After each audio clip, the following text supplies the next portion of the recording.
RAF, এখানে তো মনে হয় কোনো লোকজন আসে না। আসবে কি করে? এই বাড়িটা নিয়ে ভয়ঙ্কর একটা গল্প আছে। গল্প? কি গল্প? শুনবে?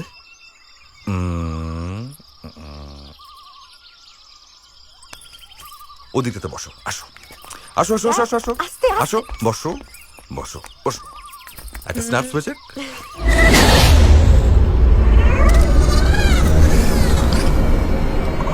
গল্পটা শুনতে চাই।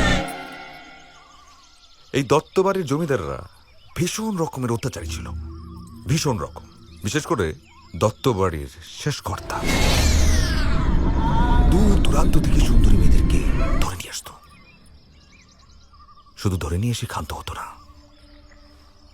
তাদেরকে আটকে রাখত, নির্যাতন করত।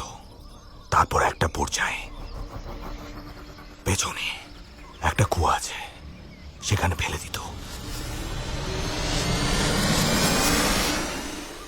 এই একদম এক্সপ্রেশনটা ধরে রাখবে, একটু একটু একটু এক্সপ্রেশন এক্সপ্রেশন একদম এভাবে এভাবে। আগেরটা ওয়াও। যতটুকু আমি জানি পেছনের দিকেও যাওয়া যায়। যাবে? র‍্যাফ না, র‍্যাফ না। আমি থাকতে ভয় কিসের তোমার সুন্দরী? হাতখানা দাও। এসো।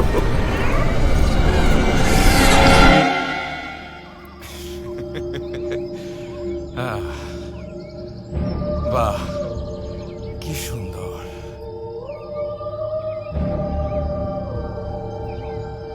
চলো তো আমরা ওদিকটায় বসি।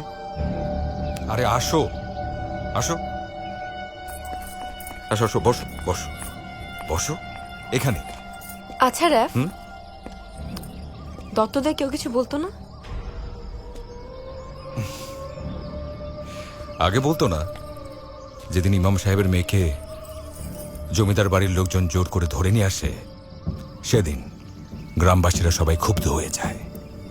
সবাই একসঙ্গে মিলিত হয়ে জমিদার সহ জমিদার বাড়ির সকলকে খুন করে ফেলে, খুন করে কুয়ায় ফেলে দেয়।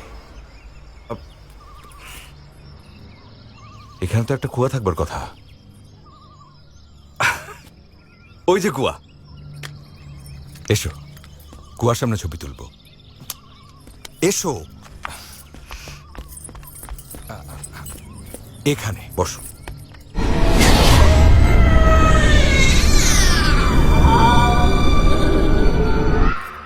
ভূতের বাড়ি মনে করি দত্ত বাড়িতে এখন আর কেউ আসে না, একদম না, এখনো পর্যন্ত আসে না। একদম ঠিক, একদম ঠিক, এভাবে থাকো। পাকটাকে একটু